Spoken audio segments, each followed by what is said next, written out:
नमस्कार साथियों, योग का सामान्य परिचय भाग 25 आप जो कर रहे हैं, ये श्रृंखला चल रही है। सामान्य परिचय है, बहुत इसमें गहन नहीं अध्ययन चल रहा।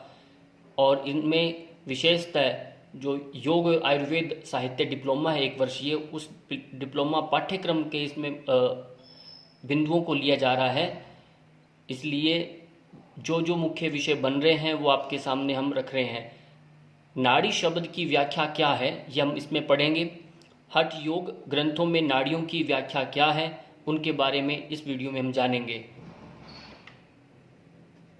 जैसे नाड़ी शब्द से क्या तात्पर्य है, ये हमारे अक्षर हम बार बार पढ़ते हैं कि नाड़ियाँ हमारे शरीर को नाड़ी शोधन होता है, वो है क्या।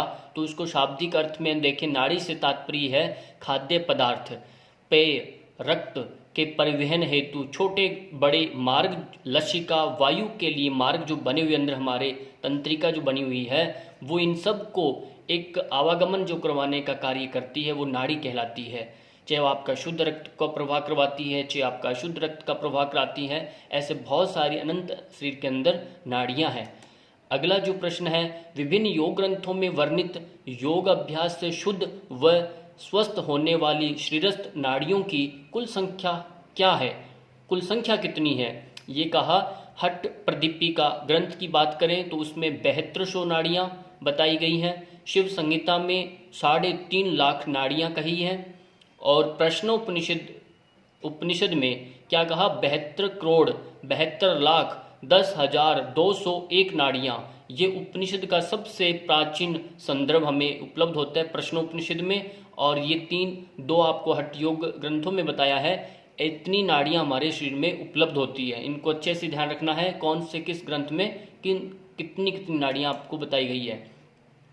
ऐसे ही गोरक्ष शतकम एक हठ योग ग्रंथ है, उसमें वर्णित नाड़ियों की कुल संख्या क्या है, प्रमुख नाड़ियों के नाम तथा उनके स्थानों को परिभाषित करें। अभी जो आपने पढ़ी 72,000 या 3.5 लाख जो नाड़ियाँ, उनमें से प्रमुख कितनी है। ऐसे ही गोरक्ष शतक में भी बताया गया, लिंग के ऊपर, नाभि के नीचे, यानी आपका नाभि नेवल पार्ट है उसके नीचे और मूत्रेंद्रिय से ऊपर एक गोलाकार मूलकंद है, जहाँ आपका स्वादिष्ठान चक्र है, जो पक्षियों के अंडे के समान है, तथा जो 72,000 नाड़ियों का उत्पत्ति स्थान है, वो उत्पत्ति स्थल माना गया है। कौन सा, स्वादिष्ठान चक्र का जो भाग है, उसी भाग के अपना उत्पत्ति स्थान माना गया है। यहाँ पर ध्यान रखना है।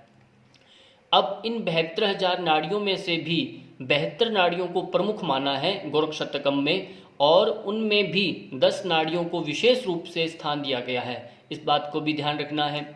अब भी क्या बन रहा है, अब इनके प्रमुख 10 नाड़ियाँ कौन कौन सी हैं, उनको अब एक बार देखेंगे और इनके स्थानों को हमने याद रखना है। ईड़ा, यह आप गोरक्ष शतकम के अनुसार आप इनके स्थान देख रहे हैं, इस बात का ध्यान रखना है। ईड़ा यानी बाईं नासिका भाग में और पिंगला दाईं नाक भाग में रहती है।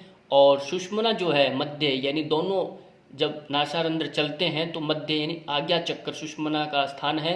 गांधारी जो नाड़ी है वह बाईं आंख में विद्यमान है। हस्ती जीवा का स्थान जो है दाहिनी आंख है। और पूषा ये दाहिना कान है। और यशस्विनी जो है बायां कान है। अलम्बुसा मुख में विराजती है। कुहू जो है लिंग प्रदेश में स्थित रहती है। और शंखिनी गुदा मार्ग में स्थित रहती है। तो इस तरह से 10 नाड़ियाँ, 10 के अपने अपने स्थान हैं, इनका भी ध्यान रखना आपने। अब शिव संहिता, ये भी हठ योग का एक ग्रंथ है। शिव संहिता में 3.5 लाख नाड़ियाँ जो हमने पढ़ी, उनमें से 14 नाड़ियों को प्रमुख माना गया है। इस बात का आपने ध्यान रखना। पहला ईड़ा, पिंगला, सुषुम्ना, गांधारी जो है गंधारी, और हस्ती जीवा, कुहू, सरस्वती, ये तो आपकी पहली जो 10 हैं वो तो रहेंगी। पूषा, यशस्विनी, वारुणी, और अलम्भुषा, विशोधरी, संखिनी, पद्यस्विनी, ये तरह से 14 नाड़ियाँ शिव संहिता में जो बताई गई हैं। इस तरह से अधिकांश ग्रंथों में 10 या 14 नाड़ियों का प्रमुख माना गया है। इन सब के अंदर भी प्रमुख जो नाड़ियाँ हैं वह 3 हैं, ईड़ा, पिंगला और सुषुम्ना। और सुषुम्ना के अंदर भी 2 नाड़ियाँ और विराजती हैं, जो चित्रा है और आपकी वज्रा है। उसके अंदर भी जो वज्रा नाड़ी आपकी शक्ति प्रदायिनी है, और चित्रा नाड़ी जो है ये एक सरस्वती का स्थान है, यानी मध्यस्थता है जो आपको मुक्ति का मार्ग दिखलाती है। इस तरह से आपका नाड़ियों का एक सामान्य सा परिचय आपको मिला इस वीडियो के माध्यम से।